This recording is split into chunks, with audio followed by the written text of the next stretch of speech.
ಹೊಗಳುತ್ತ ಅರ್ಜುನನು ಅಸುರ ರಿಪುವಿನ ನಗರಿಗೈ ತಂದು ಅರಮನೆಯ ಹೊಗಲು ಅಗದರನು ಮಂಚದಲ್ಲಿ ನಿದ್ರಾಂಗನೆಯ ಕೇಳಿಯಲಿ ಸೊಗಸು ಮಿಗಲು ಅರೆತೆರೆದ ಲೋಚನಯುಗಳ ಸಮತಳಿಸಿದ ಸುಷುಪ್ತಿಯ ಬಿಗುಹಿನಲಿ ಪರಮಾತ್ಮನೆಸೆದನು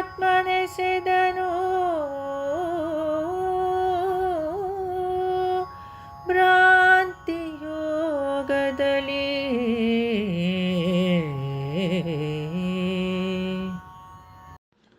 ದ್ವಾರಕಾ ಪಟ್ಟಣಕ್ಕೆ ಭಾವುಕನಾಗಿ ಪ್ರವೇಶ ಮಾಡಿದ್ದಾನೆ. ಕೃಷ್ಣನ ಅರಮನೆಯನ್ನು ಪ್ರವೇಶ ಮಾಡಿದ್ದಾನೆ.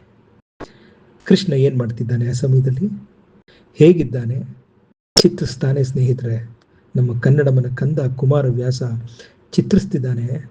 ಕೃಷ್ಣ ಮಂಚದ ಮೇಲೆ ನಿದ್ರೆಯ ವಿನೋದದಲ್ಲಿ ಆನಂದದಿಂದ ಅರ್ಧ ಮುಚ್ಚಿ ಗಾಢ ನಿದ್ರೆಯಲ್ಲಿ ಇರುವಂತೆ ಭ್ರಮೆಯನ್ನು ಉಂಟು ಮಾಡುವ ಹಾಗೆ ಶೋಭಿಸ್ತಿದ್ದಾನೆ ಅಂತ ಹೇಳಿ ಕೃಷ್ಣನ ಮಲಗುವಿಕೆಯನ್ನು ಹೇಳ್ತಿದ್ದಾನೆ. ಎಲ್ಲಿ ಪರಮಾತ್ಮ ಮಲಗುತ್ತಾನ, ಮಾಯಾವಿ ಕೃಷ್ಣ ಮಲಗುತ್ತಾನ, ಹೀಗೆ ಕುಮಾರವ್ಯಾಸ ವರ್ಣನೆ ಮಾಡ್ತಿದ್ದಾನೆ.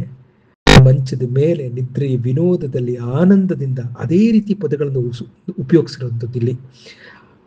ಕಮಲಲೋಚನ ಸಮತಳಿಸಿದ ಸುಷುಪ್ತಿಯ ಬಿಗುಹಿನಲಿ ಪರಮಾತ್ಮನೆಸೆದನು ಭ್ರಾಂತಿ ಯೋಗದಲ್ಲಿ ಅಂತ ಹೇಳಿ ಕುಮಾರವ್ಯಾಸ ಅಗಧರನನ್ನ ವರ್ಣನೆ ಮಾಡ್ತಿದ್ದಾನೆ. ಮುಂದೆ ಮುಕುಳಕ್ಕರ ಪುಟನಾಗಿ ಭಯಭರ ಪಕುತಿಯಲೇ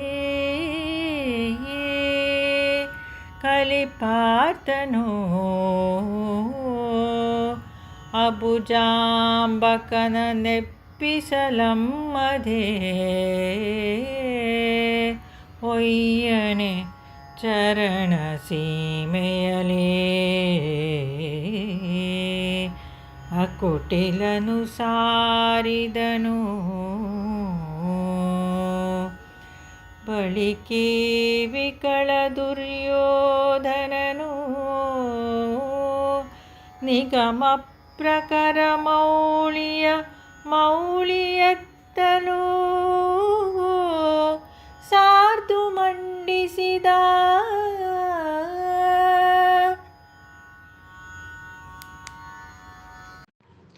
ಮಲಗಿರುವ ಕಮಲಾಕ್ಷನನ್ನ ಕೃಷ್ಣನನ್ನ ಎಬ್ಬಿಸಲು ಒಪ್ಪದೆ, ಮನಸ್ಸಿಗೆ ಒಪ್ಪದೆ ನಿರ್ವಂಚನೆಯಿಂದ, ಬಹಳ ಭಕ್ತಿಯ ಸ್ವಭಾವದಿಂದ ಅರ್ಜುನ ಮೊಗ್ಗಿನಂತೆ ಕೈಗಳನ್ನು ಜೋಡಿಸಿ ಬಂದು ಕೃಷ್ಣನ ಪಾದದ ಬಳಿ ಕುಳಿತ ಅಂತ ಇಲ್ಲಿ ಕುಮಾರವ್ಯಾಸ ಹೇಳ್ತಿದ್ದಾನೆ. ಅದಾದ ನಂತರ ದುರ್ಯೋಧನ ಬಂದ ಅಂತ ಹೇಳ್ತಾರೆ. ಆದರೆ ಮೂಲದಲ್ಲಿ ನಾನು ಮೊದಲು ಬರಬೇಕು, ನಾನು ಮೊದಲು ಹೋಗಿ ಹೇಗಾದರೂ ಮಾಡಿ ಕೃಷ್ಣನನ್ನ ತನ್ನ ಪಕ್ಷಕ್ಕೆ ಸೆಳೆದುಕೊಳ್ಳಬೇಕು ಅನ್ನೋ ಒಂದು ಸಾಹಸ ಪ್ರಯತ್ನದಿಂದ ದುರ್ಯೋಧನ ಮೊದಲು ಬಂದ ಅಂತ ಹೇಳಿ ವ್ಯಾಸರು ಹೇಳ್ತಾರೆ.